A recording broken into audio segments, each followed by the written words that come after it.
You know, I'm going to give you a history lesson. We got some dumbass motherfuckers floating around this country. Stop laughing! And when I do, start. Also, y'all did some nasty-ass jokes on my ass, too. Funny jokes and unfunny jokes come out of the same birth. You f***ing guys are unbelievable. Why are you laughing? Evening, everybody. Welcome to another episode of Why Are You Laughing, a history of comedy podcast. And today, I am pleased to introduce to you the top 19 living comedians of all time. I guess that doesn't work. The top 19 living comedians. I guess we could end it there. And you might be thinking, Mike, not only could you not say what the title of this episode was right off the bat, but why 19? That seems like a very strange number. And I'll tell you why. It's Jerry Seinfeld's fault, believe it or not. I made the list and I said, you know what? The way I've constructed this list, it's impossible for me to not include Seinfeld. And then as I was going through Seinfeld clips, I was looking for clips of his stand-up, and it infuriated me so much that then I started thinking, who can I put above Seinfeld? And he just ruined the entire experience for me, really. So I said, you know what? That's it. We don't... 20th place is whoever you want. It's you, the fans. You can insert whoever you want. That's what Jerry Seinfeld has driven me to. I couldn't even complete the list because his clips made me so angry when I was watching them. You should have put Larry David. All right, yes, honorarily, Larry David is the 20th best living stand-up comedian. He does have one of my favorite jokes I ever heard a stand-up make. He says, closest he ever came to death was when, this is Larry David, not Seinfeld. I figured. He's like, the closest I ever came to death was when I masturbated with 104-degree temperature. He's a very funny man. Yeah, so Larry David, I guess we could put it number 20. But there was a lot of... I've toiled over this, and I've been working on, you guys don't know, for the last few years, I've been tinkering with a top 100 list, and I've gone back and forth. Should it be the top 100 of all time? Should it be my top 100 most how should I do this list? So this top 19 living comedians was kind of to jolt me into a future list. I'll see how I feel about this one, because a lot of it also depends on my mood. So what I've tried to do with this list, and the reason Jerry Seinfeld was on it, was I tried to properly mix how funny these people are, how funny I find them, but also how objectively funny they are. Like, I feel the people on this list are inarguably good comedians.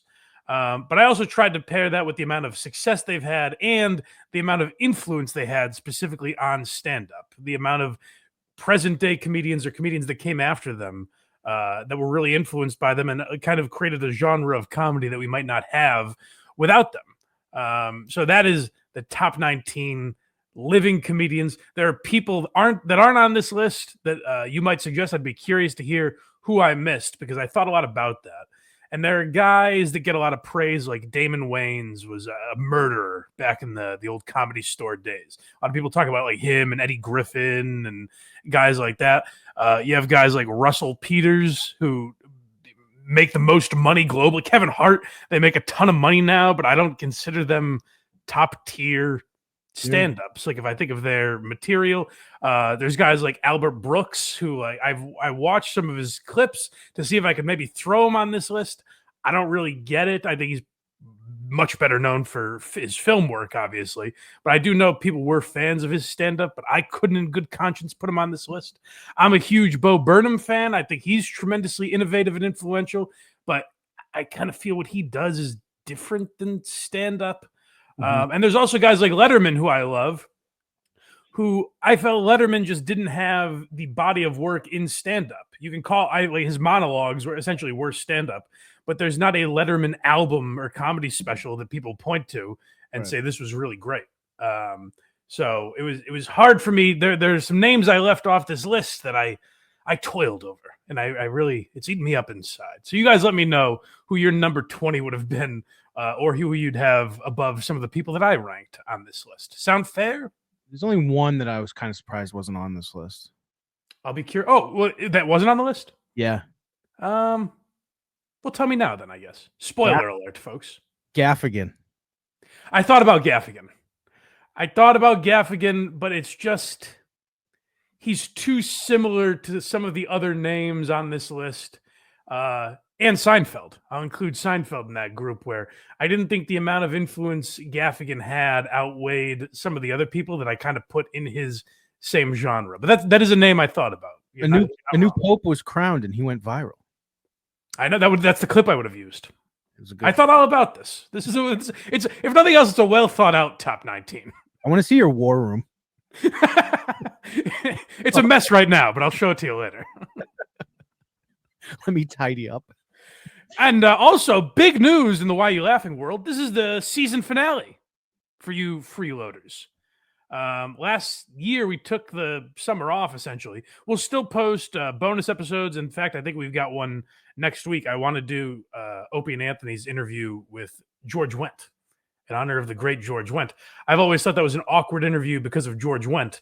Now we know a lot more about Opie, so we're going to examine it with a different eye, which I think will be fun. Mm-hmm. Speak ill of the dead, as my pal Norm MacDonald says, you know?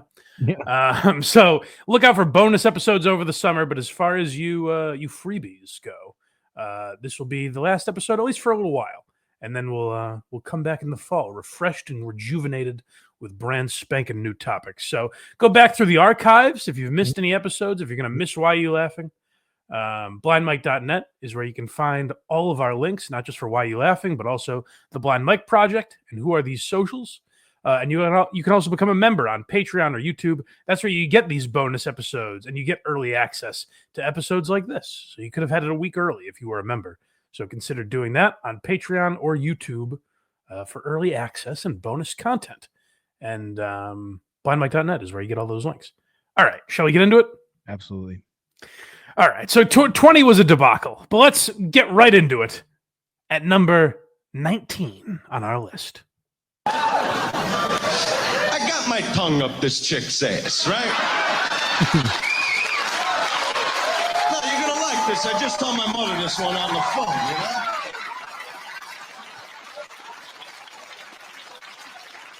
And she's looking down at me like, hey, do I know you? And I'm like, what's the difference, honey? Because I'll tell you something, you know how boring it could be when you're online at the bank. So I stuck my tongue up her ass. What's the big fucking deal?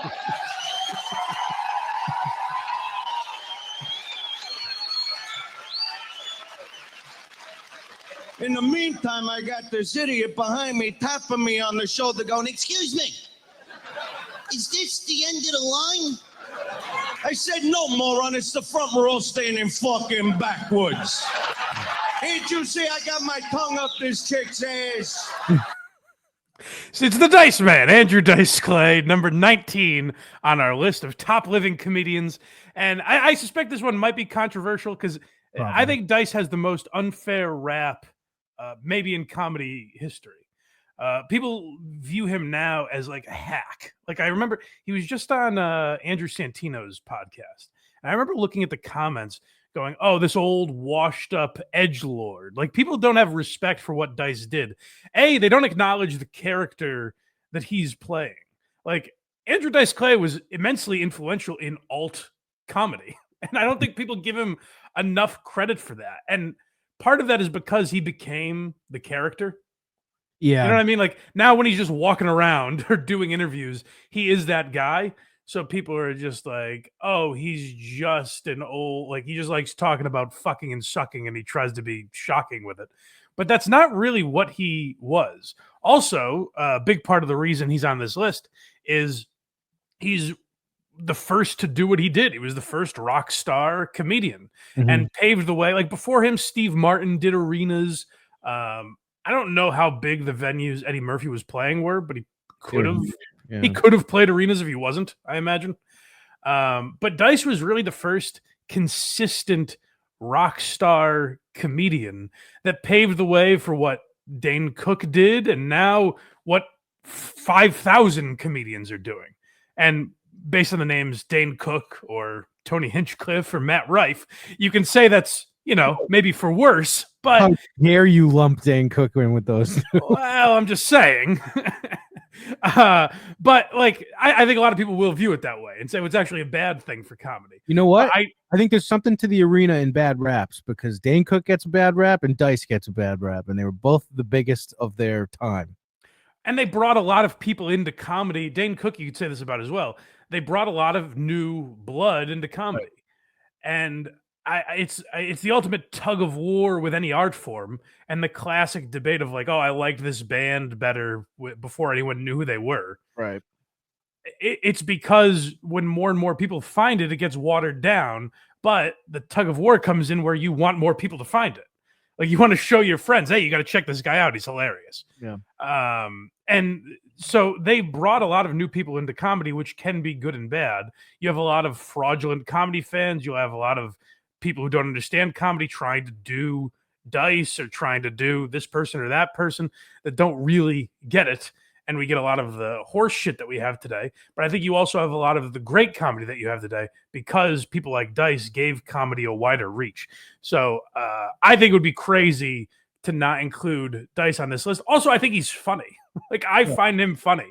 I get if it's not for you, right. But I do find him very funny up to this day. Like, I saw him outside of Boston a few years ago, and like he still closes with the nursery rhymes, but he has new material that makes me laugh. It's silly, it's dumb, but it's juvenile, but it's funny. It makes me laugh. So I think Dice absolutely deserves to be on this list. I am curious to hear what you guys think in the comments, but I hope you understand my reasoning. Also, that particular Dice special, I think, is his best one. The Dice Man Cometh. Yeah, I mean, I'm partial to, as far as albums go, the first episode of this podcast was The Day the Laughter Died, because it's so weird. And again, that's what Dice did was so experimental and different. And I think The Day the Laughter Died is such a good example of that, where no one else really had the balls to do something at the height of their career, put out a purposely bad album and hope people understand it. Right. I think is brilliant. So I don't think Dice gets enough credit. And also, I will say to the commenters that argue with me, I'll be curious to hear the arguments, but also tell me if you understand my reasoning. You know what I mean? Like, argue with my reasons. Don't just be like, Dice sucks. Because I'd be curious to hear if you at least get my logic for putting him on. I think you should be higher. You do? Yeah. All right. Well, we'll have that argument as we go on. Let's tell me if you should be ahead of this guy at number 18. Like about a month ago, some kids in my neighborhood were playing hide and go seek, and one of them ended up in an abandoned refrigerator. It's all anybody talked about for weeks. I said, who cares? How many kids you know get to die a winner? Anthony Jeselnik, who has been on a mission to burn down his reputation the last few months. Every podcast he does, he looks like a more and more smug asshole. But to me, that was the ultimate test for how good a stand-up Anthony Jeselnik is, because I watched his special after I kind of started to hate this guy. Like, I was watching the interviews that he did, and I was building up a disdain for him. I thought he was so smug and pompous and arrogant, and his arguments were hypocritical in and of themselves. And then I watched his new Netflix special, and it still made me laugh. So I think when you have that type of dislike for a guy and he still gets you, that to me says he absolutely belongs on this list. I think what he does is a pretty impressive magic trick where he basically gives the audience an incredible amount of time to guess the punchline, and they're still not able to. Like, that to me is very impressive. And I do think Jeselnik, for some of his flaws, appreciates the art of comedy and really focuses on that and works on it. I think the argument against Jeselnik is that it's very much a formula, and the longer he goes on, the more predictable it is. Even though maybe you can't get to the punchlines, and I still think the punchlines are very well written. You're like, okay, dead baby joke coming, you know, or like, it's going to be the total opposite of what we think it's supposed to be. So I think that sucks some of the life out of it. So it would be interesting to see Jeselnik experiment with a different type of comedy. But then we also tell people to stay in their lane when they do experimental shit and it sucks. So I kind of credit him for sticking with what he's good at. That all of his podcast appearances fly in the face of him sticking with what he's good at. But That's the other thing too. Is like he gets on his high horse and then he's like, "Hold on, I have an idea for a new dead baby joke." yeah, I don't like that he's the arbiter of dark comedy. Like, I'm good at it, and anyone else who tries it sucks. That I don't care for. But I was trying to judge this more on just pure stand-up, not how I feel about him as a guy. I abandoned that philosophy with Seinfeld. But Some might say Gaffigan ahead of Jeselnik. you put Gaffigan ahead? Oh my god, yeah, like half this list I would. He's one of my I could, favorites. I could see that. I think Jeselnik at his best makes me laugh harder than Gaffigan. Yeah, he's got a broader reach too. Gaffigan. Oh, for sure. And Gaffigan's early stuff, like Gaffigan was one of the first guys that I watched over and over again. That Comedy Central Presents Was so good. It was so good. unbelievable.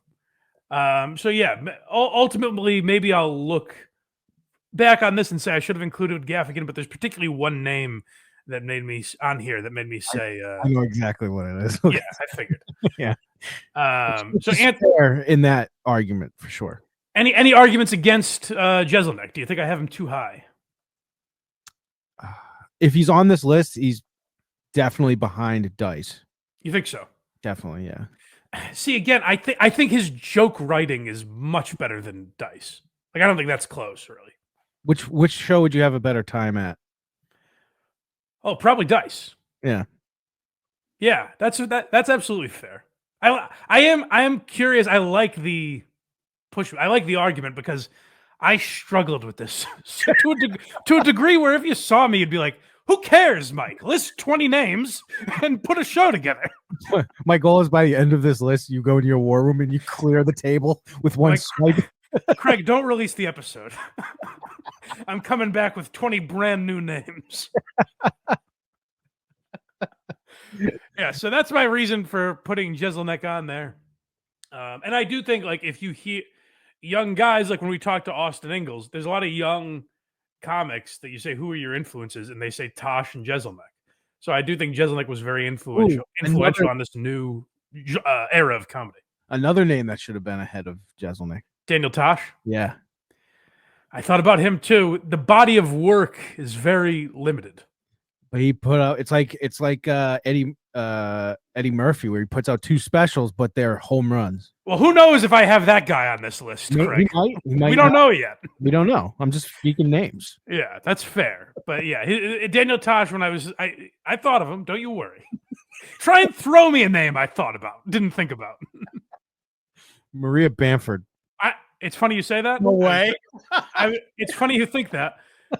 I was going to say at the beginning, spoiler alert, there are no women on this list. If there was going to be, it would be Maria Bamford. Oh, wow. Okay. Next on this list? Number 18. Who do we got? Number 17. 17. Like time traveling. Like if I could go back in time, like if I could go back in time tonight and go back to like the 20s, knowing everything I know right now, I don't think I would make a difference. I don't think you guys would even hear about it. I don't think you would. I just don't, like, because I don't have anything to get, like I would go back and I would see like some guy on an old phone and I'd be like, hey, eventually they have phones you like carry in your pocket. And they're like, yes, like how do they do it? I'm like, I don't know how they do it.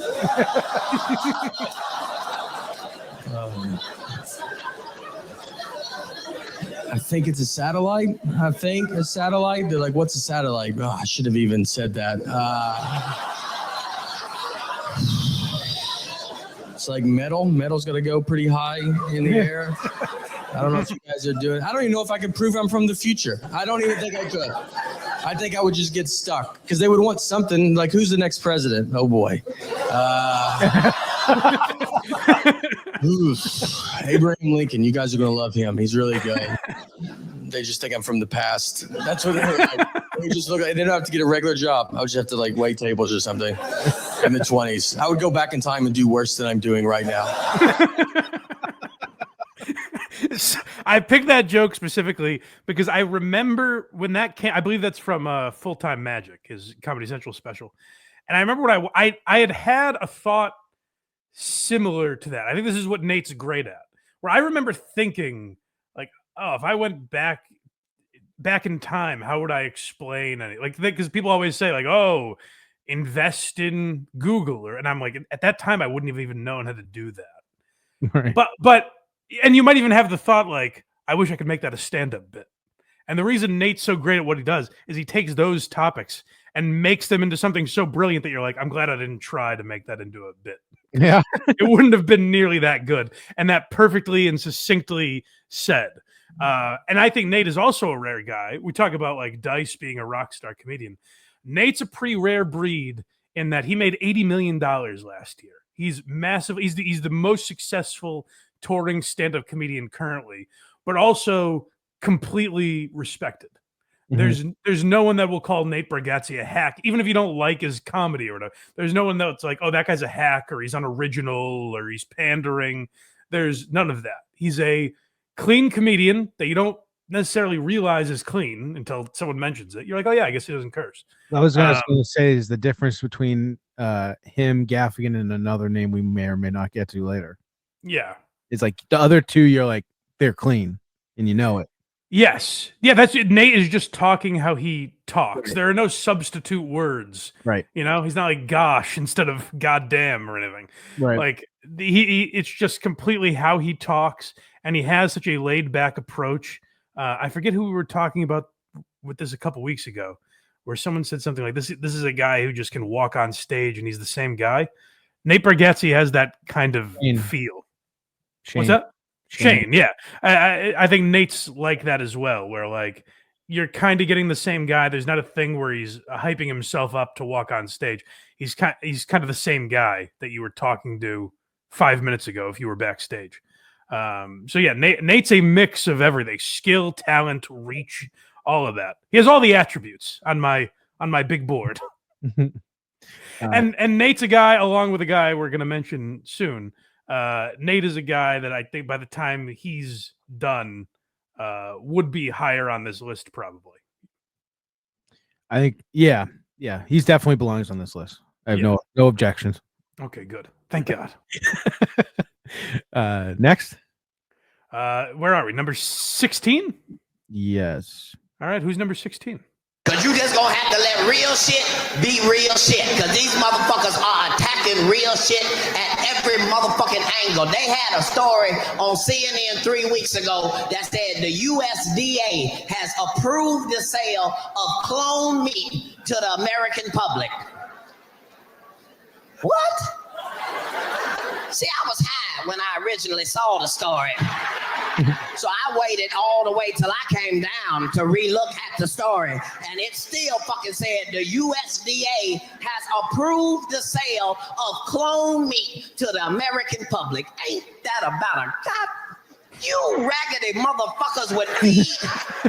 You gonna feed? We saw the movie Multiplicity. We know what the fuck clone mean, motherfucker. It mean retarded. You gonna feed us ass clone cow meat now? And I thought niggas was gonna tear up the streets and riot and shit, and nothing fucking happened.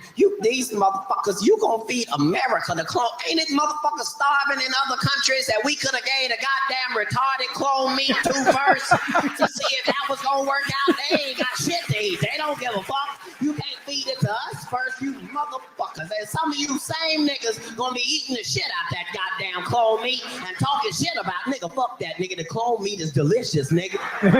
They put garlic in the cow as a baby, nigga. You ain't even gotta season it. It just already grow up garlicky and delicious, nigga. Katt Williams coming in at number 16, a guy who, even when he's talking serious, like even when he's on Rogan and he's more subdued and gentle, it's hard for him not to be funny. Right. Like, he's just a purely hilarious guy. And when you listen to that bit, the long setup of him talking about clone meat, you kind of think you know where he's going, but then he's mad that it's the retarded meat is a very funny twist. He's so funny.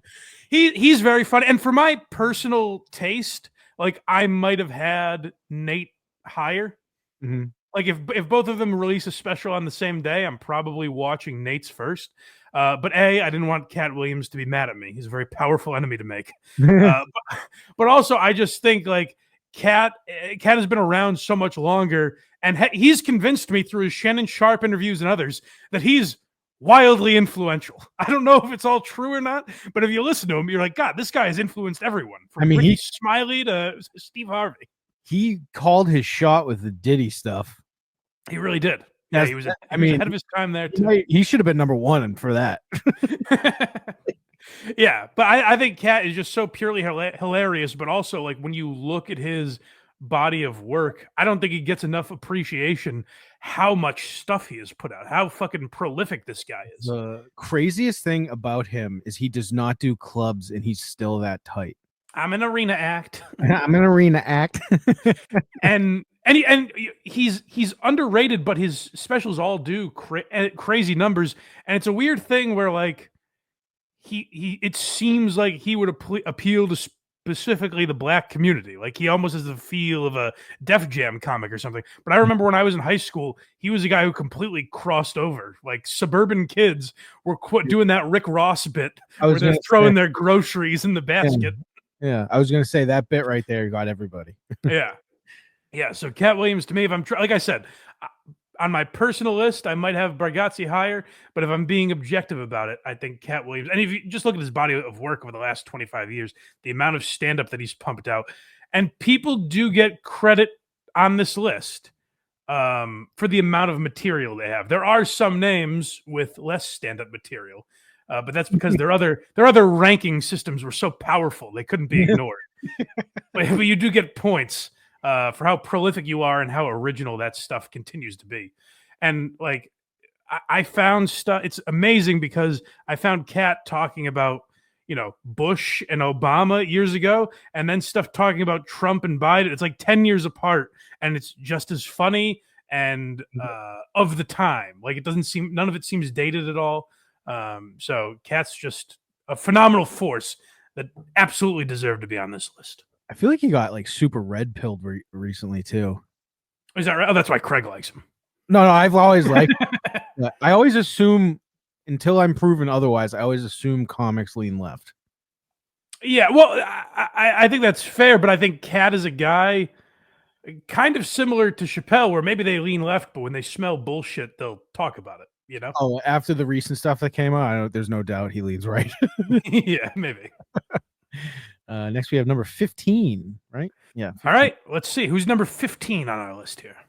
I miss it. I miss the speeches with Trump.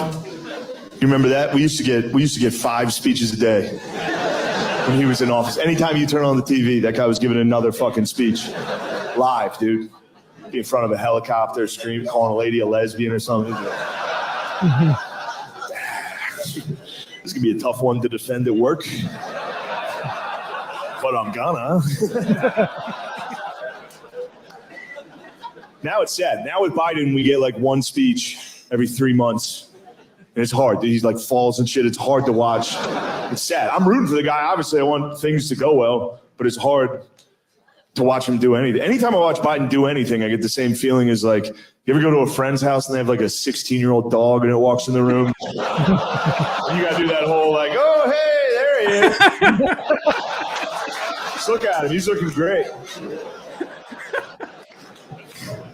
My favorite thing about Biden is anytime Biden finishes a speech, he transforms into a Roomba. Just...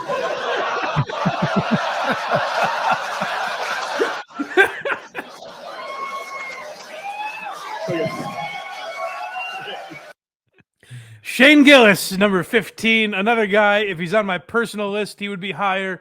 By the time he's done, obviously he'll be ranked higher in the history of stand-up, I would assume.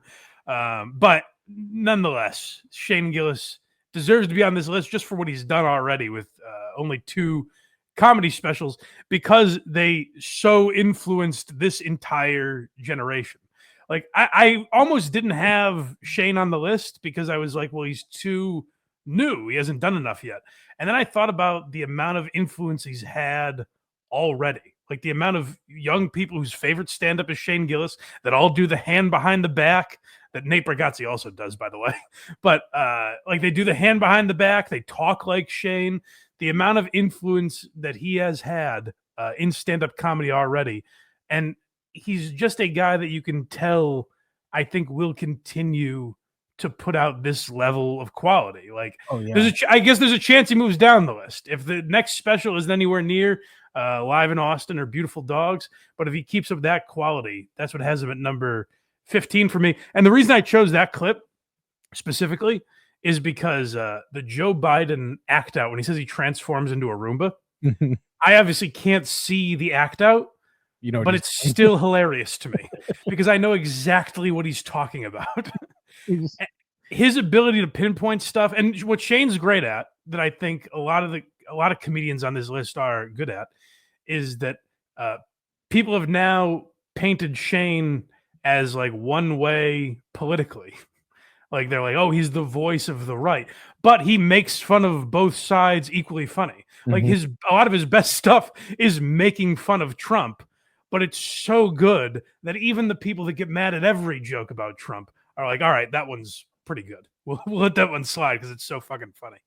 Yeah, like the Beautiful Dogs one, just for instance, but Yeah. was great. And also the was it Live in Austin, I think, where he was explaining how to do it. How to do the Trump impression. Yeah. Which he's the impression that everyone does now. Exactly. He literally gave people the blueprint where now if you hear people do Trump, I even do it, where you say the thing, you go, I walked into this room, I said, wow, it's a big room. Right. You do the thing that he explained in that bit. You're like, yeah, you're right. he gave you the blueprint for the Trump impression. But yeah, I think Live in Austin, another big part of why he's on this list is because I think Live in Austin is the best comedy special that's been put out in the last 10 years. I agree. A lot of people say Beautiful Dogs was better, but I don't think so. Oh, I think Live in Austin was better. Me too. But to each their own, I suppose. And yeah, that's why Shane Gillis is on this list. And that we're going to number 14 now, right? Yes. 14. Craig's never quite sure. Let's see, folks. Who's number 14 on our list? I have it numbered backwards.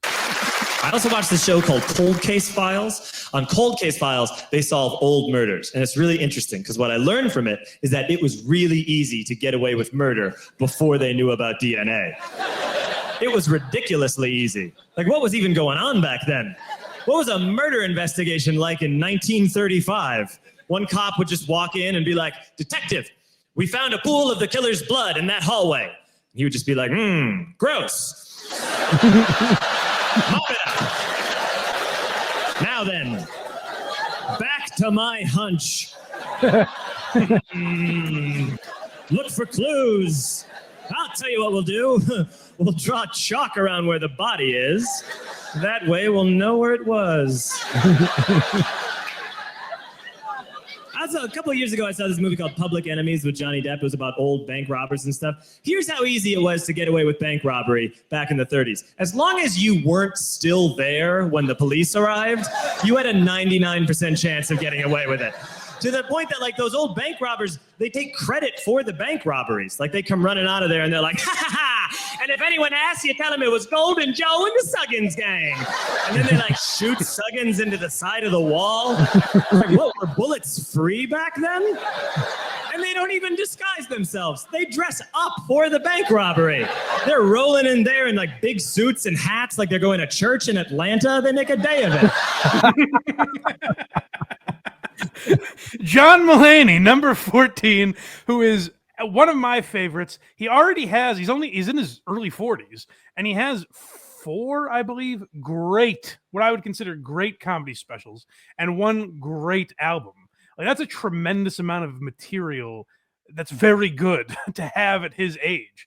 And Mulaney's a guy similar to Dice, with the opposite crowd of Dice, but a very similar problem. Where I think because Mulaney appeals to kids, like he's friendly and he's got a likable face, and he seems to appeal to all kinds. Like, kids are allowed to go to his shows, right? But Mulaney's like edgy. Like, Mulaney there's like a darkness there. I mean, people really found that out with like the drug stuff. Yeah. But like even before that, like, he would talk about trying to trick his doctor into giving him Xanax and blacking out when he was a kid. Like, there's a darkness there. He just puts it in such a pleasant package that you don't really realize it. But like, there is kind of an unspoken grit to him. And I think because he wears a suit and he's got a high-pitched voice and he seems like kind of a wuss, people like completely misread him. But if you look at him, like he's a grizzled drug addict. You just don't think of him. You don't think of him that way. He's got a perfect disguise. Yeah. But I like Newentown and Kid Gorgeous are two of my favorite specials. The top part is one of my favorite albums. I think The Comeback Kid is a great special. And I think the special about his drug addiction, it was different. I don't think it was as funny as the others I just mentioned, but it was great. And a way for him to figure out something different than he had already been doing. Here's the best way I can encapsulate how good Mulaney's stand-up is. He's so amazing at painting a picture and creating a scene through his words that it made his sitcom bad. Yes. Like he already did such a great job at explaining these bits. They tried to recreate the bits in the sitcom, and everyone watching just said like, "Oh, I already saw this was way better when he did it in stand-up form." Yeah, when they did like that thing on the show, I was like, "Oh, don't do that." Right, you already did. You nailed it, John. Yeah. You did it perfect. And there are some stand-up bits, like Shane Gillis did the Age of Consent bit that he does in stand-up. He made that as a sketch on Gillian Keeves, and the sketch was great because he brought it to life. But Mulaney's like explanation of it, the way he painted the picture was so good that him trying to recreate it on the show was actually bad, which I think is interesting. But yeah, Mulaney's he's probably in my top 5 of all time. And we'll see if he keeps cranking out great specials. He'll definitely be thought of as one of the greats. I think Mulaney's also a guy, unlike Nate. I said Nate hasn't been painted with this brush yet. But I think Mulaney's now so successful, and he's in with like the SNL crowd, and he's on these award shows that it builds resentment. But like I still think he's funny. His Netflix show isn't for me really, but I see some of the clips and like they still make me laugh, and he has funny ideas. So what's his Netflix show? I didn't even know you had one.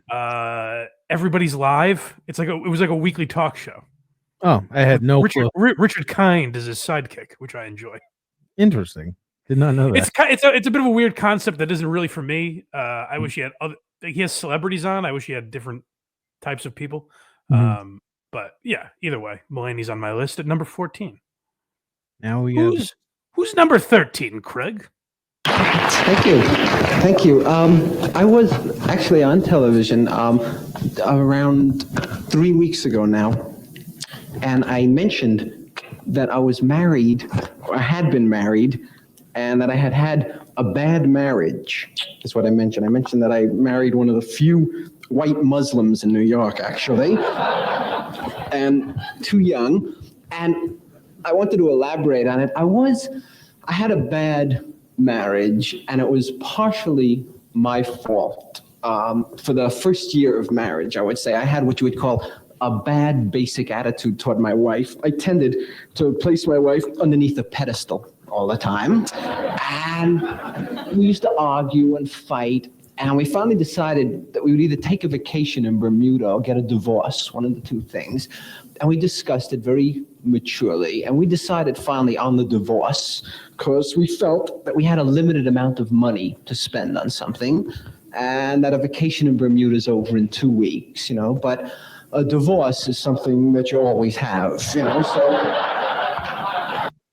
Woody Allen coming in at number 13, and even as I'm watching the clip, I'm questioning whether or not I have him too high. But let me explain the reason. Because I think Woody Allen, if you're talking about the body of work, I think he comes in a lot weaker than the other people we've talked about.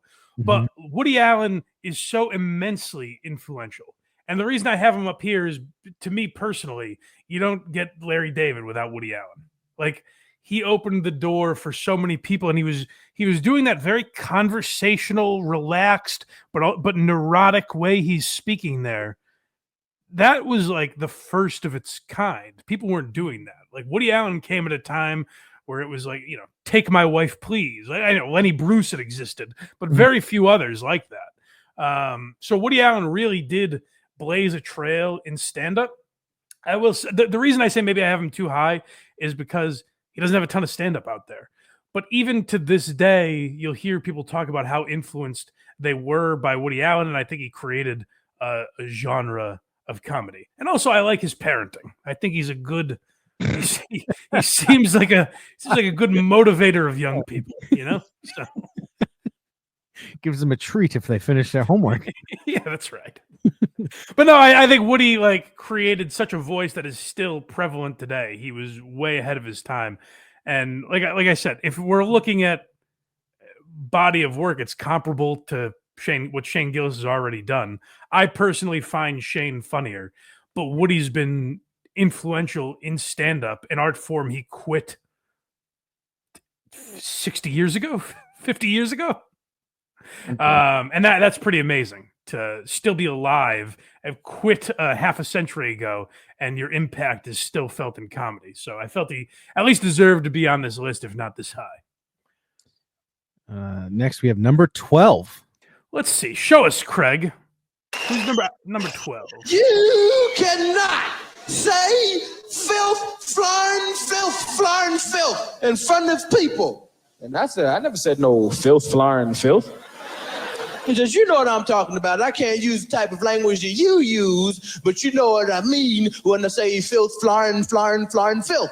And I never said no filth, flarn, filth, and I don't know what you're talking about. I'm offended that you called. Fuck you. And that's when Bill got pissed. He said, that's what I'm talking about.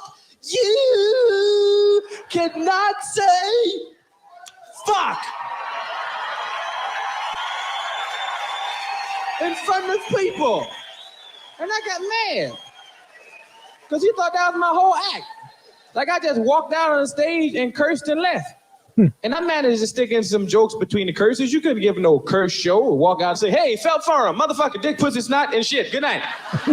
Good night. Suck my dick. Bye-bye. I was pissed off. I was so mad. I called Richard Pryor's house up and said, yo, Richard, Bill Cosby just called me up and told me I was too dirty. And Richard said, the next time motherfucker call, tell him I said, suck my dick.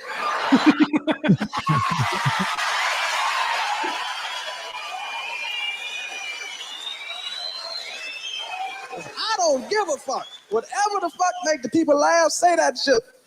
He said, do the people laugh when you say what you say? I said, yes. He said, do you get paid? I said, yes. He said, well, tell Bill. I said, have a Coke and a smile and shut the fuck up.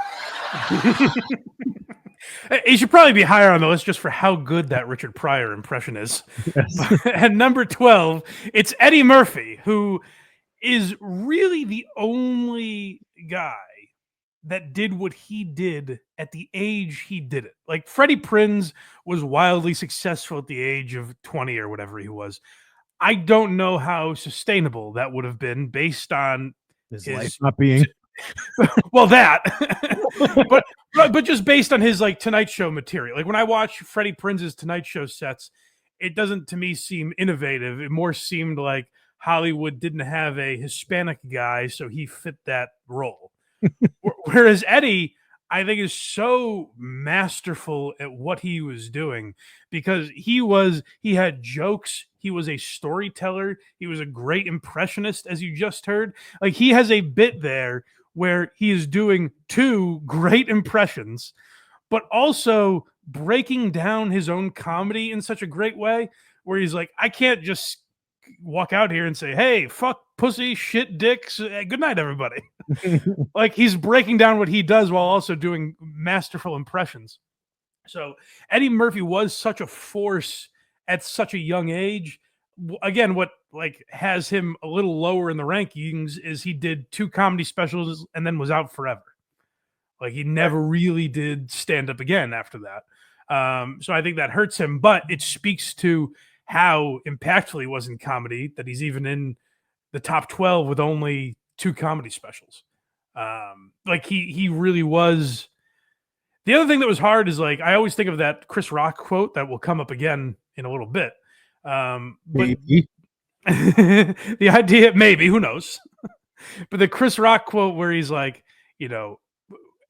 Eddie Murphy does Pryor. I do Pryor. Like people are kind of, whereas other people created their own thing. Eddie Murphy wasn't the first to do what he did as far as that style of material, but to be that as flashy as he was. Like Richard Pryor wasn't a star in that way. Eddie Murphy transcended comedy, much like Dice, Right. at a time where no one was really doing that. Like Pryor and Carlin were great comics. Eddie Murphy and Dice were fucking rock stars, which is crazy to do in the 80s. Love Eddie Murphy. When there were real rock stars, by the way, that they were competing with, you know? True. Should we move on to number 11? Show. See, and I meet girls this way, by looking cool. You know what I mean? It's like the important thing is a great opening line. First you spot the girl now.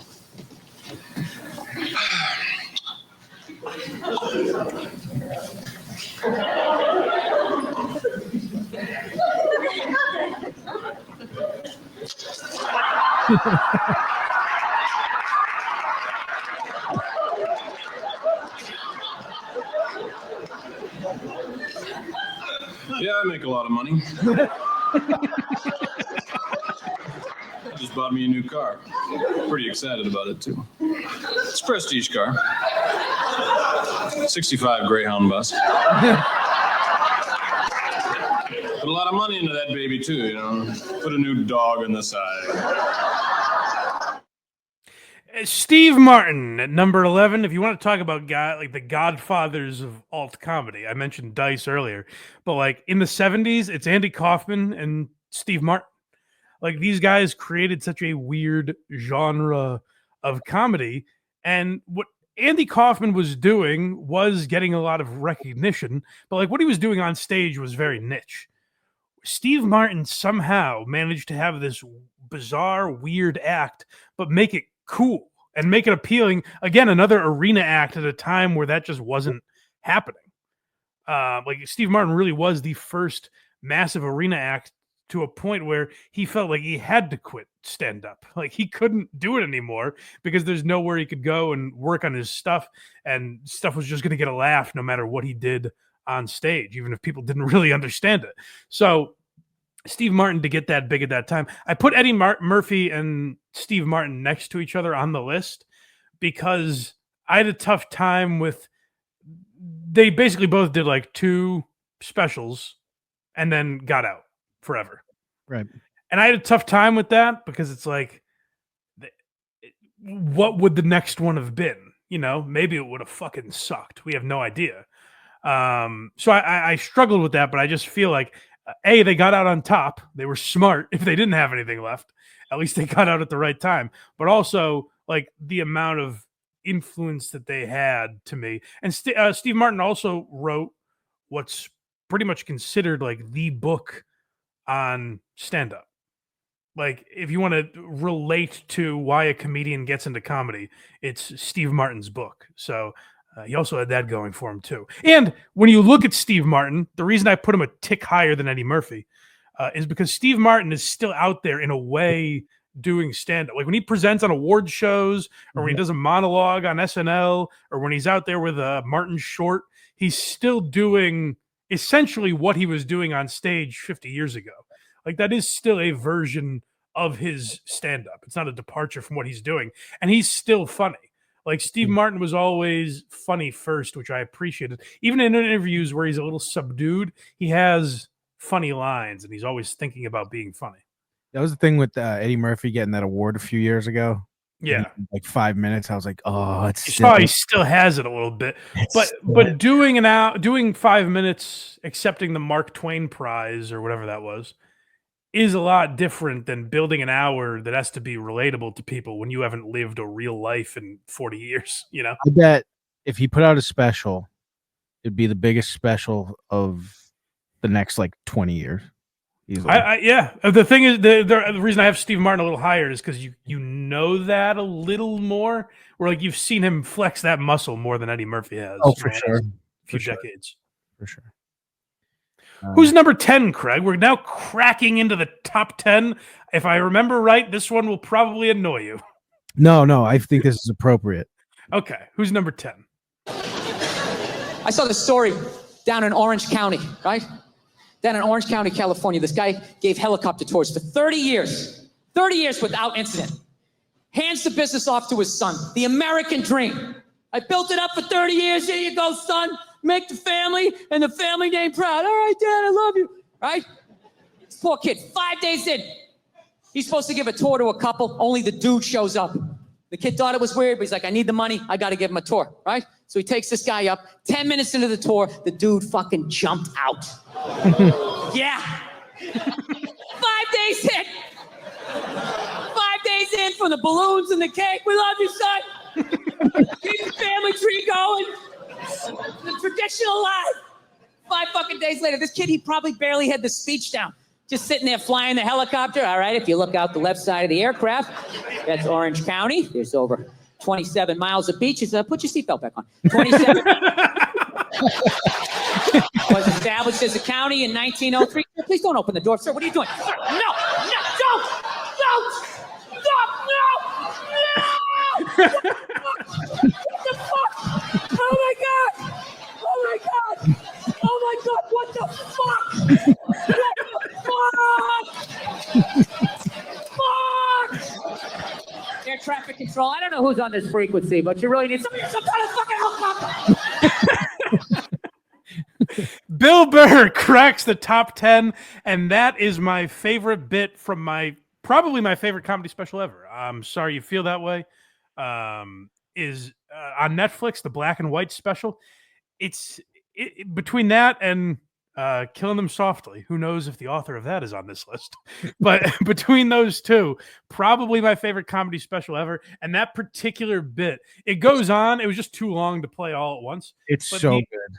The subtle, put your seatbelt back on, and continuing to talk. But then what's amazing about that bit, why it's my favorite stand-up bit ever, is that he reenacts it from the jumper's perspective. Yes. Yeah. And in the background, you hear him quote himself put your seatbelt back on, but it's off mic. And it's I think it's the best act out in the history of stand-up, honestly. Like, it's so amazingly done.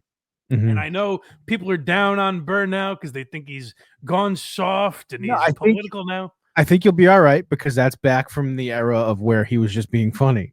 Right. Well, but I'm just saying, I know Burr has left a taste in people's mouth. But to me, I'm Sorry You Feel That Way. From what it sounds like in the comment section, just yours, Mike. You've done that to me.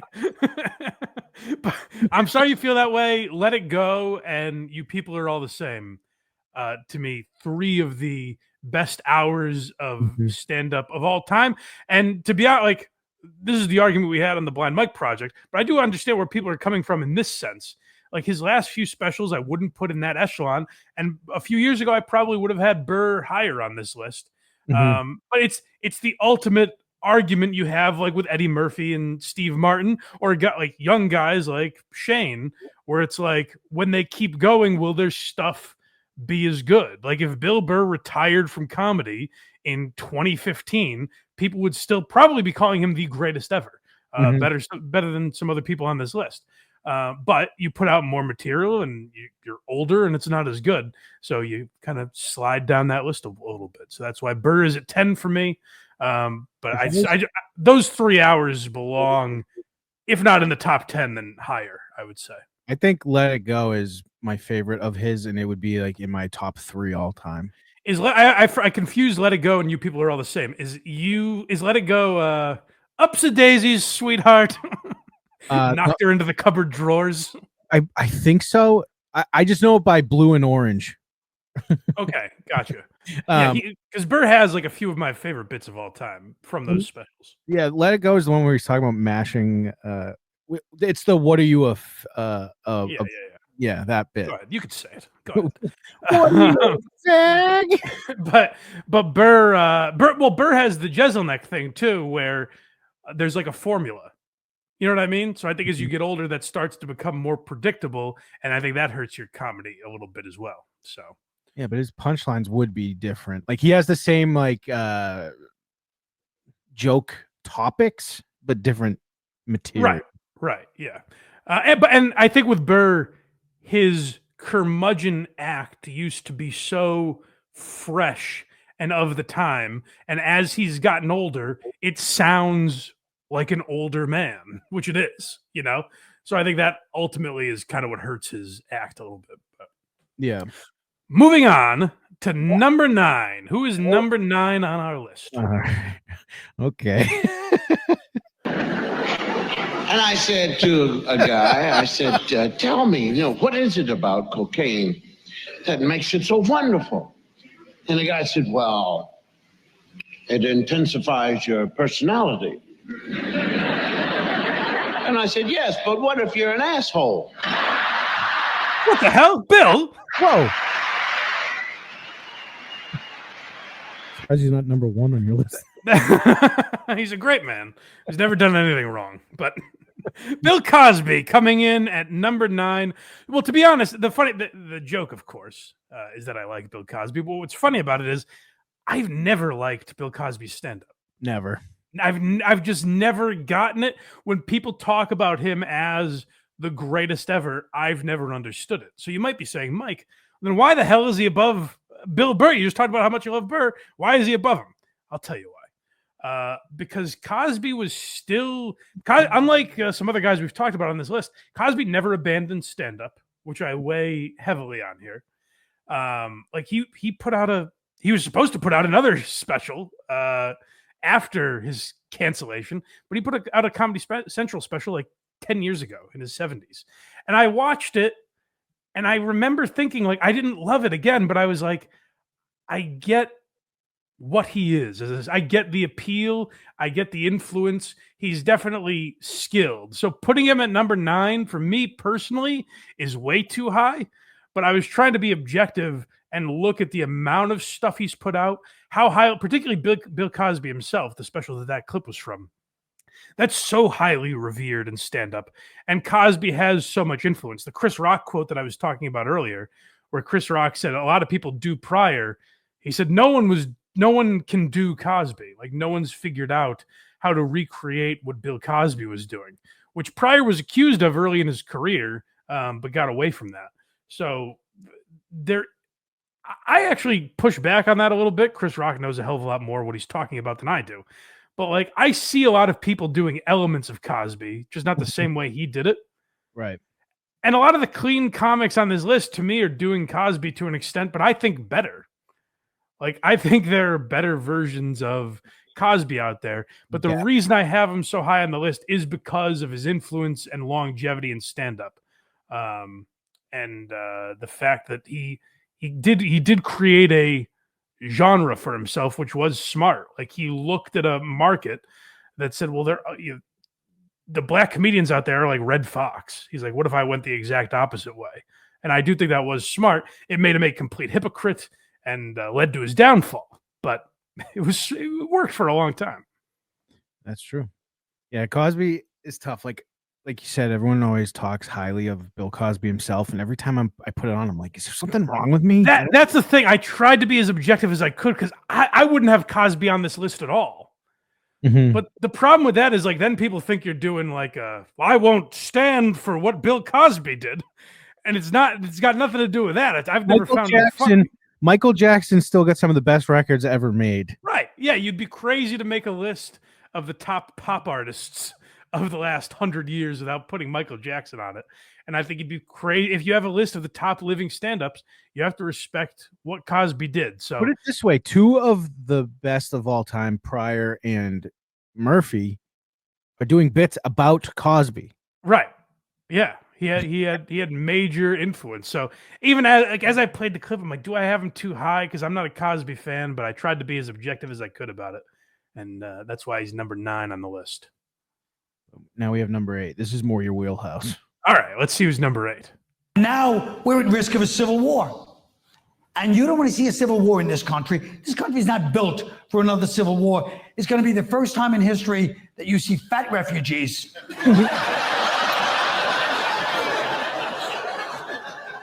That's not going to be a good look. Refugees in jorts and flip-flops and Dunder Mifflin t-shirts, pulling coolers towards the Canadian border.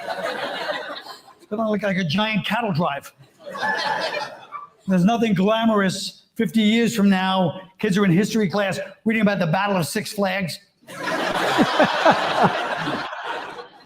The Siege of Dave and Buster's.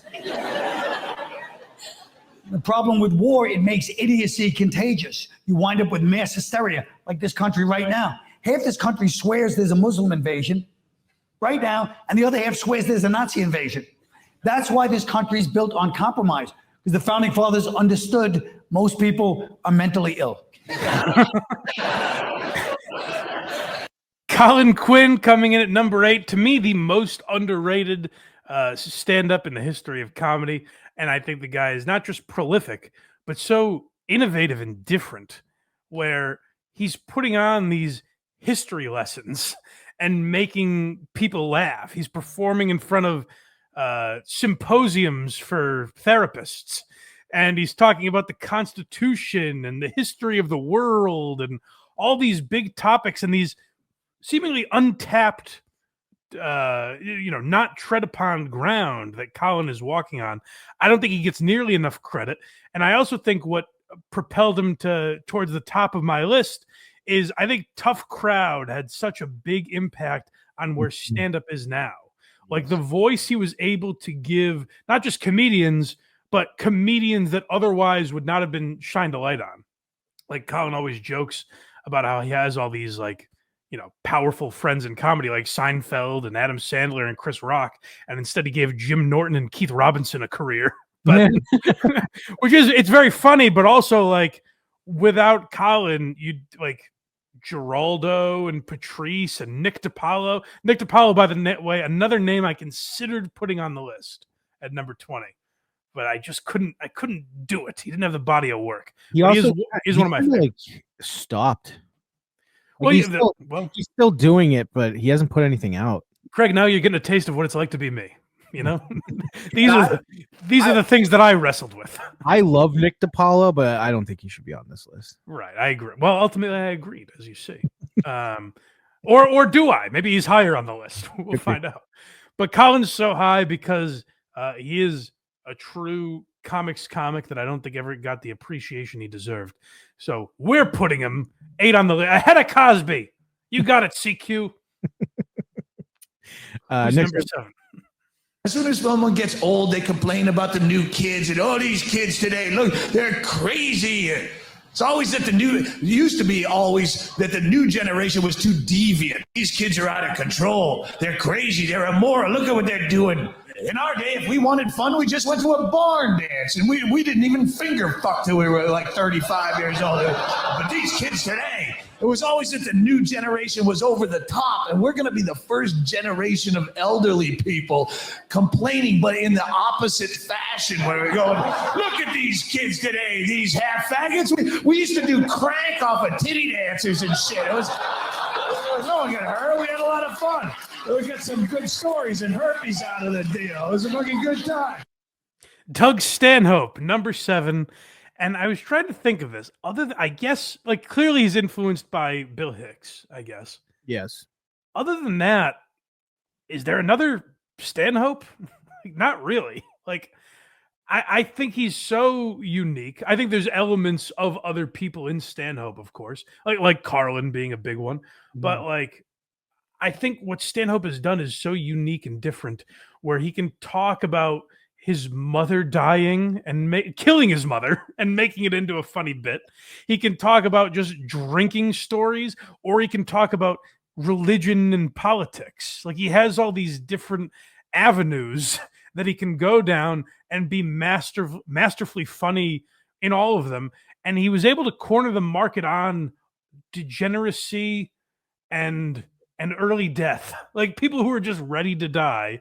That was Stanhope's market before you could have a niche audience like that. Like it was very impressive that he was able to reach all these people just with albums before podcasts existed and all these sort of fringe audiences. Stanhope had that before anyone else was doing it, I think, really. So there aren't a ton of voices like Stanhope, which is why he's so high on this list. And if you look again, if you're talking about the output of his work, he has so many albums that are just hysterical. Yeah, the comment section always crushes me. For some reason, I can never get into them, really. And I don't know why. Yeah, I wish I could. See, I love him. And I saw him live in Key West. I saw him at the perfect place to see Stanhope at a 100-seat venue in Key West, Tom Dustin's club. Perfect. And it was perfect. It was an amazing night of comedy. So I love Stanhope, and that's why I have him so high on this list, because you're not gonna. There weren't a ton of voices before him like him, and there definitely won't be in the future. Like you're not gonna get too many more Stanhopes for the rest of time. No, and like I don't hate him. I find him funny, but he's never been like I need to go out of my way and watch him. Yeah, well, there's plenty of guys on this list like that for me. Woody Allen and Cosby are like that for me. But like I just recognize what they did, you know. Yep. So who's number 6? Politicians like to use the TV for their negative ads. I love watching them. I love the sinister voiceover guy that they use. He voted to give himself a pay raise. Wouldn't you? I don't know. Is that the worst thing you have on a guy? Apparently, he wanted more money to provide for his family. And they morph him into a devil.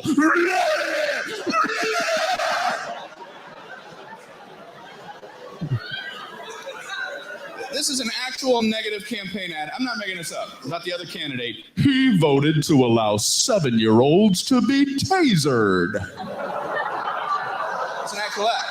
And they interviewed the guy who had voted for that. He's like, I meant worst case scenario. The kid gets a weapon. We don't want to hurt him. And the worst case, you can tase him and get the weapon away. As if that was that man's platform. I want to taser 7-year-old. He's talking with his staff. When I'm elected, can we have some 7-year-olds on the stage with me? I think I'll swear in, and then I'll taser a 7-year-old. That'd be a nice way to start the term. I solemnly, and then I'll taser another one. How many can we bust in for this? Brian Regan, one of my all-time favorites, and the reason I threw Jerry Seinfeld off the list. Once I was looking through Brian Regan clips, I said I can't in good conscience have Seinfeld on this list, because I think Regan does what Jerry was doing so much better than Jerry. And similar with Gaffigan, it's the reason you mentioned Gaffigan. The reason I don't have Gaffigan on the list is because I think Regan is kind of doing what he did. There are certainly differences, but I think there's similar type of comics, and I don't put Gaffigan in the same tier as I put Regan. I just think Regan there's no one like him, really. There's no one as good at that. The amount of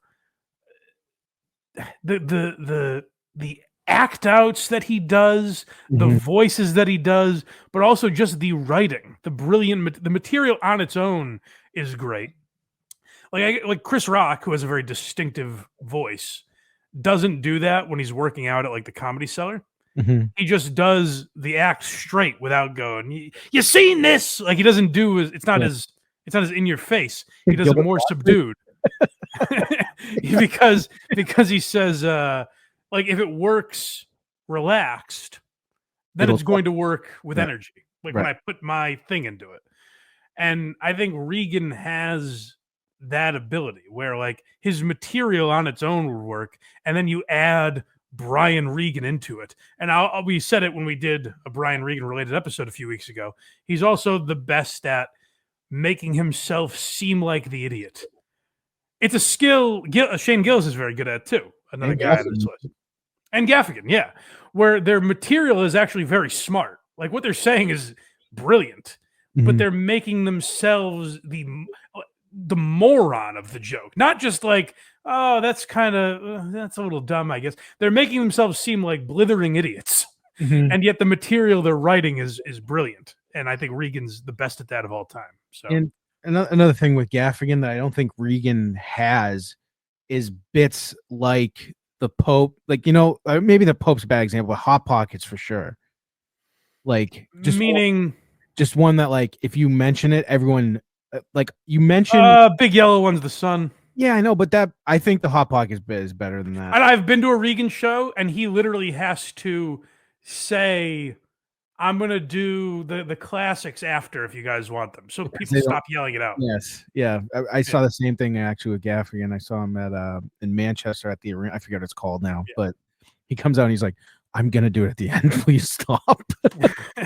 And I will say, as much as I tried to be objective with the list, it is inherently biased because the main reason Brian Regan's on this list and Jim Gaffigan isn't is I like Brian Regan more than Jim Gaffigan. So I think I do too, but I also feel like the list is of course biased, but I tried my best to make it as objective as possible. if it was completely biased, it's like Gaffigan is the reason I got into stand-up. Like as we were talking, that Comedy Central. Yeah. It's the first time I saw that. See, for me, that's Regan, but Gaffigan was close. Yeah, mine was that Comedy Central presents. And the other thing I'll say is, would leave this in the comments as well. Would you guys like to see my list? Because I thought of making that too, just my. Not this again. It's written somewhere on scrap paper that's been crumpled up. But I just thought that was like self-indulgent to be like, here are my favorites. But maybe you guys care, so let me know. We do the end of the year best specials. Kind of close. True. Yeah. Let's crack into our top 5, shall we? Who's number 5? One night I couldn't sleep, so I got up. Then I got hungry, so I went down to the store that I know is open 24 hours. When I got down there was a guy outside locking it up. He said, sorry, we're closed. I said, what do you mean he closed? The sign says open 24 hours. He said, not in a row.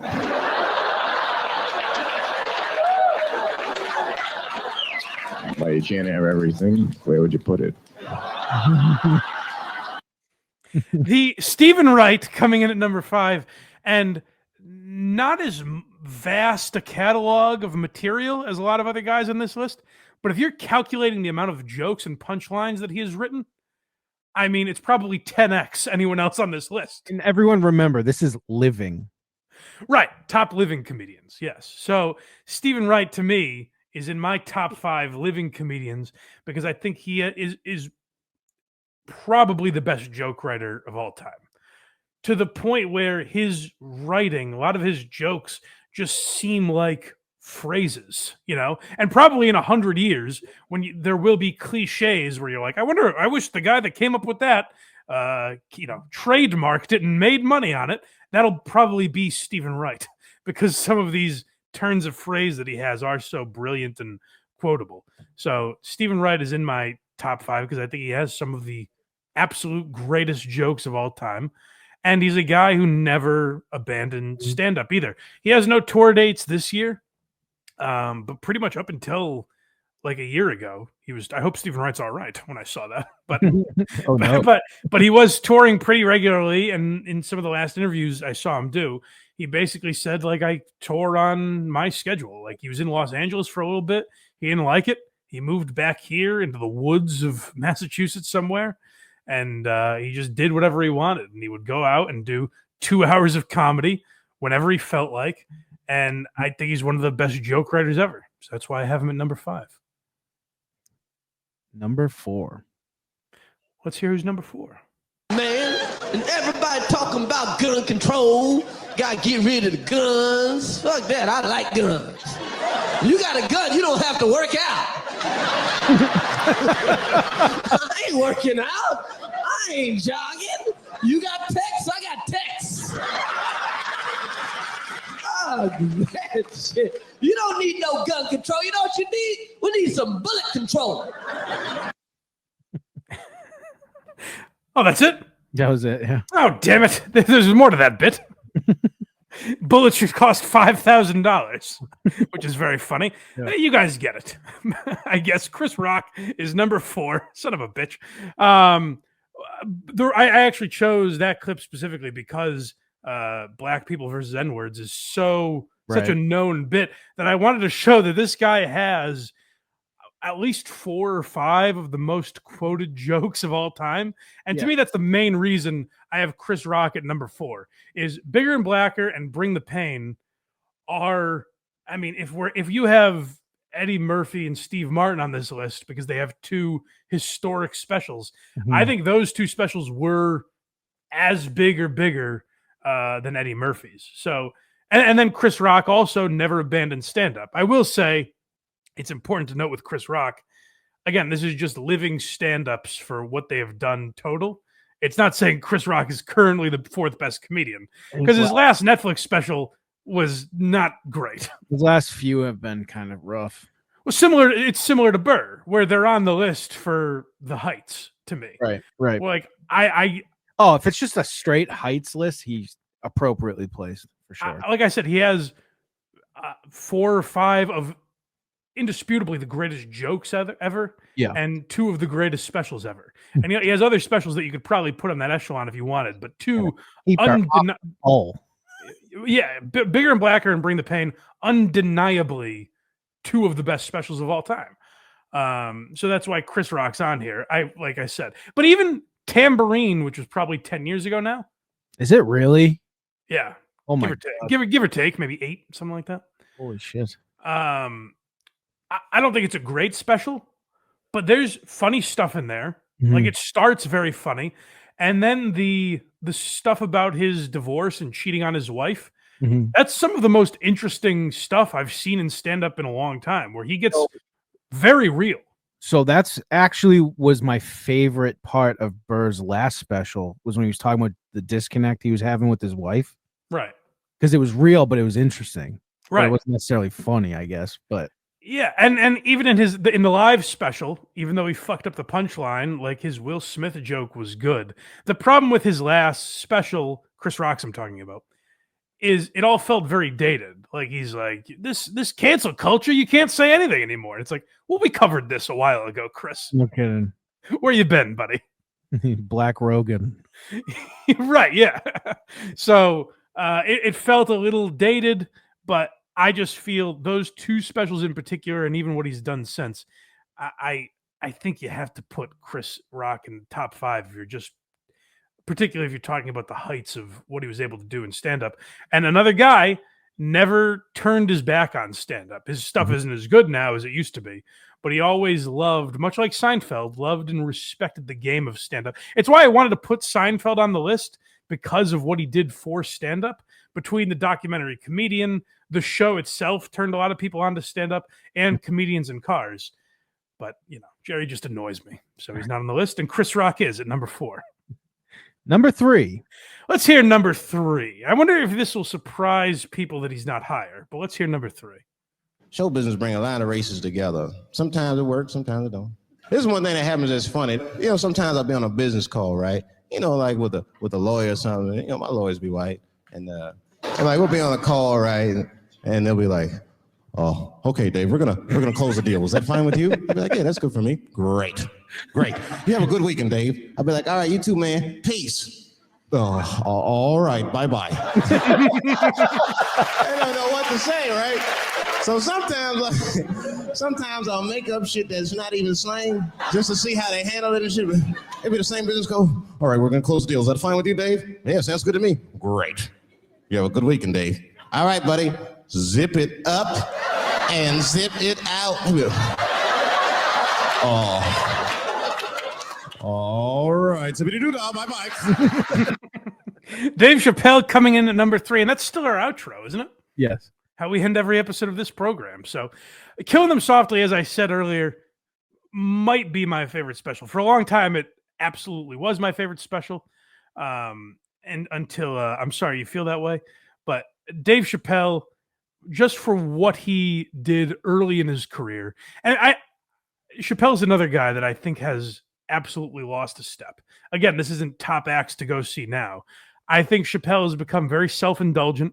He'll go up there and rant for 3 hours drunk instead of having like new solid type material. But if you're looking at Killing Them Softly, if you're looking at that Showtime hour that I always forget the name of, the one he does in San Francisco, but even when he came back, like when he made his return and started putting multiple hours at a time on Netflix, like those were very good. Yes. Like if you like, I forget the names now, Bird Anthology and Equanimity or what they're called, whatever they're called. Those with Morgan Freeman in the intro.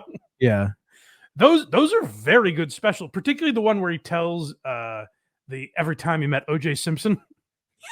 Yeah. Like that's very good. And that's when Chappelle was still self-deprecating. This one might have been in Sticks and Stones. I can't remember. But the bit about going to see Kevin Hart with his son, and the security guard is like, what are you doing here, Dave? This is a terrible neighborhood. And Dave's like, I live here. Is Kevin here? Like Chappelle being self-deprecating is when he was great. And now he puts a C on his chest and calls himself the GOAT.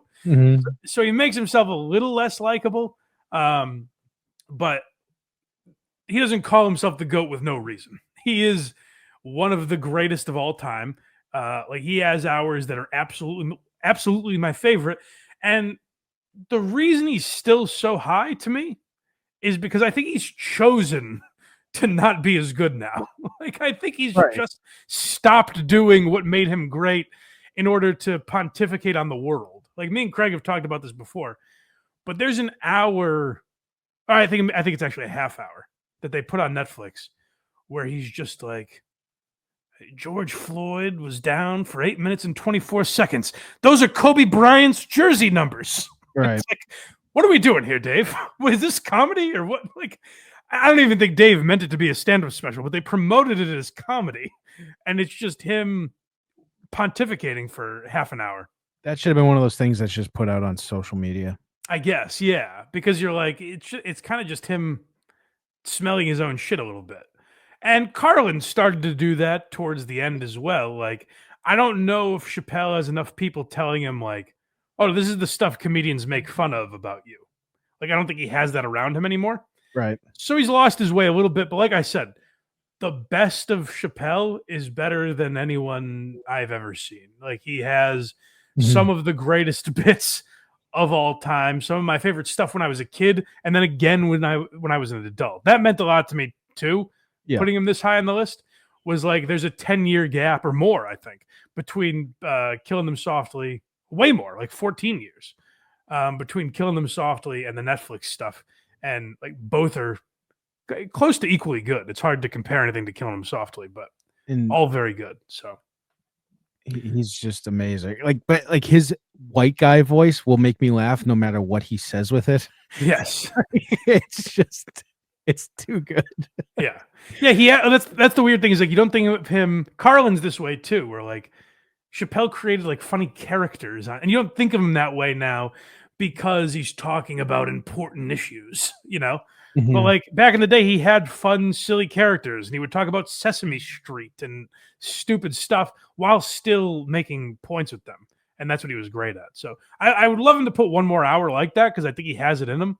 Yeah. I just don't think he has enough people telling him some of the stupid shit that he's doing. Imagine someone going up to Chappelle and be like, dude, you should try to be funny again. Well, there's a story. I should find it because I've referenced it a lot. I should play it maybe I'll play it on the show this weekend. But Naeem Ali, a young Philly comic, told a story. He's friends with Gillis, and he was with Shane one night when they ran into Chappelle, and Chappelle showed him a montage that he was going to make the intro for his special. And it's Chappelle like accepting awards and getting all this acclaim. And that was going to be the open to his most recent special.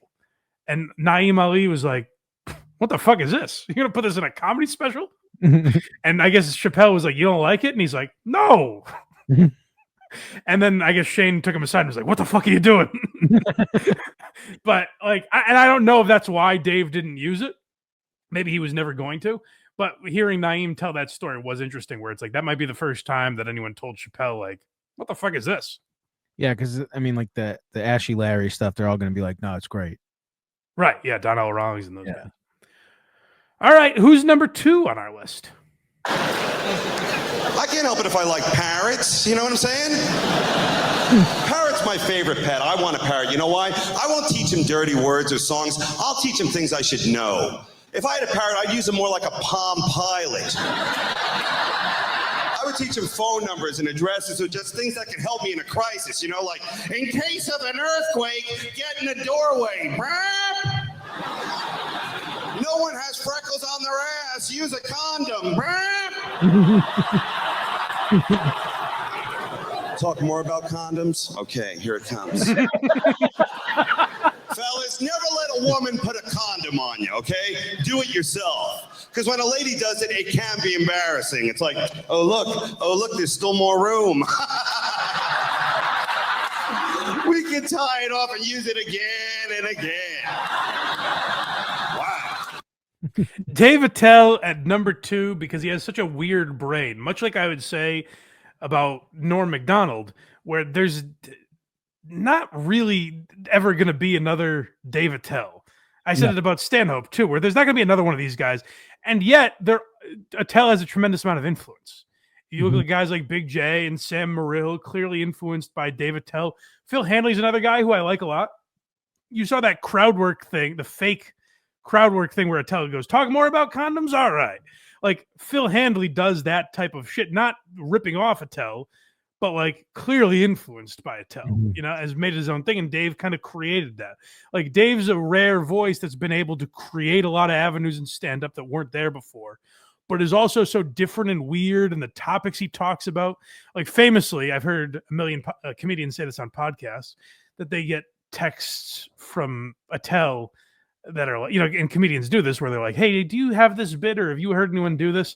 And it'll be Attell like, have you heard about a guy doing a bit with a midget at a bowling alley with an umbrella? And they're like, no, Dave, obviously not. What the fuck are you talking about? So he has such a weird brain. And yeah, so I think you were about to say Skanks for the Memories. It's in my top 3 for sure. Probably one.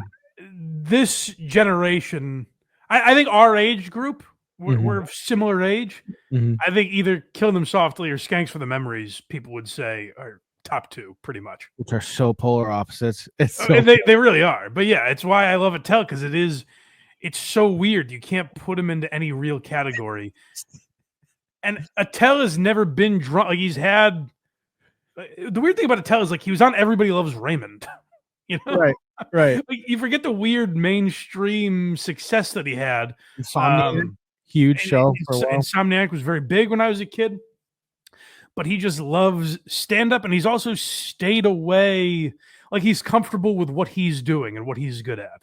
He hasn't been pulled into any direction, even though he's everyone in New York, he's their favorite stand-up. He is the guy. Oh, yeah. But he hasn't let that change him, really. He still just wants to do what he does and kind of keeps to himself. Morrill and Normand talk about him a lot on We Might Be Drunk. And I forget if it's Sam or Mark that always says he's like a stray cat. Yeah. Like when you see him, you're like, hey, bud, what are you doing? And then he like runs away. I think forever the joke where he's like, I hate traveling. That's because growing up, my dad used to beat me with a globe. It's brilliant. It's one of the funniest jokes I've ever heard in my life.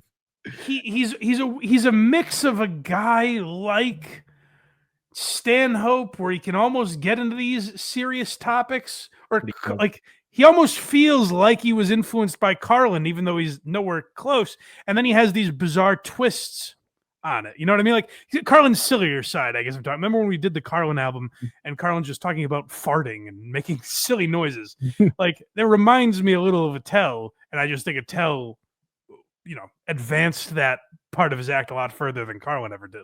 He's one of those guys that I'm like, I have no clue where his origin is from or who influenced him. When you hear him, he's very mysterious, and like even he was on Are You Garbage, where they talk about your childhood and stuff. Attell and Harlan Williams are both like this, where they're telling their childhood stories, and I'm like, I have no idea if this is true or not, or if this is a bit he's doing. Theo Vaughn as well. Yeah, that's another one. Yeah, he's more obvious, but yeah. So Dave Attell, number 2. You guys have probably figured this out by now. There's really only one name left that's possible. Who is number 1? And it's a movie I like. I actually like the movie. It's called Good Will Hunting. Remember Good Will Hunting? Of course, right? Matt Damon. Great performance. He plays a very complicated young man wearing a tight t-shirt for a whole movie. Here's my issue with Good Will Hunting. Matt Damon also wrote the movie, okay? So he basically sat down and he's like, first of all, I'm amazing. I'm a construction worker. I'm like working class. I drink beer and I get in fights. I get in so many fights. My friends are like, you're out of control, man. And I'm like, shut up. This is the way I am. But then also, I'm a genius. I didn't even go to school. I just know things. I don't know. I just know them. And all the nerdy geniuses that studied for years are like, he's so much smarter than us. It's making us upset. It's insane.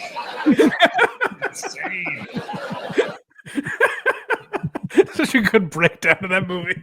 Number 1 is the king, baby, Louis C.K., who has, I think, the the broadest, the greatest pool of great material. No one has put out as many specials as Louis and have them all be at least good. Like even the bad ones are good. They're just bad by his standard. Yeah, when he comes out in a suit, you're like, oh no. but that one was good. It's actually what I was about to say, where I was going to say we almost lost him. Yes, we did. But 2017 is a good special, the one he does in the suit. But you see, we're starting to lose him. He's sending out emails about how Hillary Clinton's a great mother, and so sad. He's wearing glasses now, even though he doesn't need them. And you're like, maybe we lost him. And then, for better or worse, he got canceled. I think for better. And then put out 3 of the best specials he's ever done. Like Sincerely Sorry. Live at the Dolby, that's another one you could say is like a step down, but by anyone else's standards, it's great. Mm-hmm. But Sincerely and Sorry are 2 of his best specials, I think. They're masterful. That's why I wanted to use a clip from Sorry, because I think it's incredible to have a guy like he gets so big that his stand-up starts to slip a little because he's put out so much material. Take a couple of years off and then come out with stuff that was just as good, if not better, than what he was doing before. Like, that's unreal to me, and that's why Louis is number 1. I just think he's the greatest in all categories. We'll look at my big board later. I'll show you. Every category, he ranks number 1. He rent out storefront for this place. I should show you guys sometime. I'll have you over for the process. Yeah. Things are just chainsawed in half for some reason. You couldn't make a decision. You had to use one of those smash rooms. Like, is that your hair on the floor? What's happening? Don't worry about it. Yeah. But yeah, the formula has Louis at number 1. I think, again, formula. If it's with my magic serum that I've concocted. But I know it's impossible to be objective about comedy. I tried as best I could. I think if anyone's being objective, if you're looking at what Louis has done, I think it so outweighs everyone because the amount of material and the amount of good material is far past anyone else that's done it in the last 40 years. And even like Carlin, you could say, has a bunch of specials also. Some of them are dog shit. Yeah. I don't like Carlin. I'm not afraid to say it. Wow. This guy. Keep him off YouTube, folks. He's edgy. Bad boy. But Louis, like, I love people to point to a bad Louis. We should watch the worst Louis special and see how good it is. It's probably that's the one he has like a joke about his ass being like a bag of leaves. That's not tied off, right? I don't remember that, but 2017 is the one where he's wearing a suit. And the joke I remember from that I really liked is when his daughter hears the term 9/11 deniers, and she thought there were 9 people that deny the number 11. And he also says it's weird that we count years. Like he goes 1, 2, come on, Africa, 3. Like we're all counting the same years together. Like he has some great bits in that special. But he's, just to put it in perspective, he's so good he overcame his cancellation, which was a big one. It was not small. I mean, to be fair, it was unjustified in my opinion. No, but that never mattered. It was always. You're right. No, he did overcome that. I think because you're right, because he was so good. Shane Gillis, same thing. Shane Gillis is clearly influenced by Louis, but also in that, like, Shane was so good that he just fought against his cancellation. Right. But and I was like, no, you don't understand. I'm way funnier than anyone you've got. So you've got no choice but to watch my specials. There was nothing to sink into with Shane, though. He said a word that people didn't like. Allegedly, Louis did something terrible. Right. The Shane one was even sillier. But I'm just saying, from a comparison, I think they're both, like, they were just too undeniable to remain canceled. Yes. Exactly. So shout out to Louis. You're back. You're officially back, baby. When you rank number 1 on Geary's list, that's when you know you've returned. You're welcome back into society. So congratulations to Louis C.K. I did, however, people are free to collaborate, as I mentioned in the comments. So I did. There were rankings that were influenced. I said, who's my guy's number one guy? If Norm were alive today, who would he say is number one? So we do have to check in with Norm and hear who his favorite living comedian is. Anybody that somebody recommended to you that you thought this guy's funny? Brian Regan, He is funny, yeah. God damn, that guy's funny. You love, and I think we have the same favorite comic, don't we? No, my face would hurt from watching Kevin Meaney perform. And guys like Brian Regan can do that. Yes, that's what I was thinking. Andy Kindler on a Yeah. Wouldn't you put Brian Regan right at the top? Who's the funniest comedian now? Who makes you absolutely belly laugh when you see him? A stand-up comedian? Yeah. There's this guy, Brian Regan, that makes me laugh harder than anybody. That's unbelievable. Praise. Shout out to Brian Regan. I should have had him higher. Damn it. I knew when I was playing that Stephen Wright clip, I was like, Regan should have been higher. You should have said you had a special guest to announce the number one slot. Yeah, I should have just not put Regan on and said now. Yeah, so Norm's guy is Regan, which that I think that tells you a lot about Regan. That so many different comedians say Brian, like people that you would expect maybe like if Nate Bargatze said his favorite comedian was Brian Regan, that wouldn't shock you. Right. But I think so many different people love Brian Regan so much that it's transcended just his genre of comedy, you know? Absolutely. So that's my list. I'll be curious. What do you think, Craig? You think people will be angry? Who would you have put higher on this list and who would you have put lower? I probably would have put Eddie Murphy higher, Shane higher. Okay. I get why, just body of work and all that. Let me. Yeah, I mean Shane will be higher. First of all, people are going to die. You know, Cosby's going to die. I probably wouldn't have put Woody Allen on the list. I'll be honest with you. It's a regret I have. Fucking formula. I would have had Woody on the list. I think I had him too high in hindsight. So really, this whole list is in perspective. Back to the drawing board, everybody. We'll come back next season. I'm going to take the summer off. I'm going to tinker with this list, and we're going to come back with a revised top 20 list. I promise you. But in the meantime, where you can go to support this program is blindmike.net, and all of our links are there. Not just for Why Are You Laughing, but for the Blind Mike Project and Who Are These Socials. If you're looking for something to scratch your itch while Why Are You Laughing is on hiatus, check out those shows. And if those don't do it for you, we will be putting out bonus episodes while we're gone. Excuse me. So there will be bonus episodes uploaded to Patreon and for YouTube members. So consider becoming a member if you want to satiate your Why Are You Laughing needs over these summer months. And go to verygoodshow.org to support Craig. I always hear people say they need more Craig in their lives. They complain to me because Craig isn't on every Blind Mike project. Well, go to verygoodshow.org. Quit bothering me about it and go get him there. Yeah, go do that. New episode out this week, I think, happened. I don't even remember when I scheduled it. Damn. That Woody Allen thing is going to haunt me over the summer. If I turn up dead, you guys will know why. It's because I couldn't take the torment of putting Woody Allen as high as I did. But you die watching Blue Jasmine or whatever it was. Manhattan is on my TV as I.